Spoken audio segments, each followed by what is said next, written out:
నాయకత్వం అంటే ఆశామాషి కాదు. యుద్ధం అంటే ఉపన్యాసాలు ఇచ్చుడు కాదు, మైకులో పెద్ద పెద్ద సంభాషణలు చెప్పుడు కాదు. యుద్ధం అంటే ధైర్యం ఉండాలి, యుద్ధం అంటే వెన్నెముక ఉండాలి, యుద్ధం అంటే యుద్ధ తంత్రం ఉండాలి, యుద్ధ నీతి ఉండాలి, గుండెల్లో ధైర్యం ఉండాలి.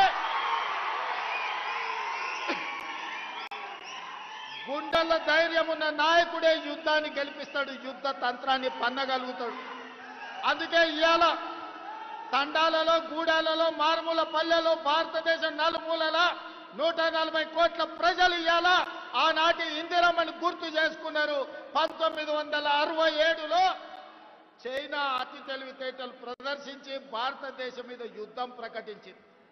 ఆనాటి ప్రధానమంత్రి శ్రీమతి ఇందిరాగాంధీ గారు తిప్పి కొట్టడమే కాదు, చైనాను ఓడించి మోకాళ్ళ మీద కూసబెట్టి చైనాకు గుణపాఠం చెప్తే మొన్న జరిగిన చైనా దురాక్రమణ 4000 స్క్వేర్ కిలోమీటర్లు ఈరోజు భారత భూభాగాన్ని ఆక్రమించుకున్నారు.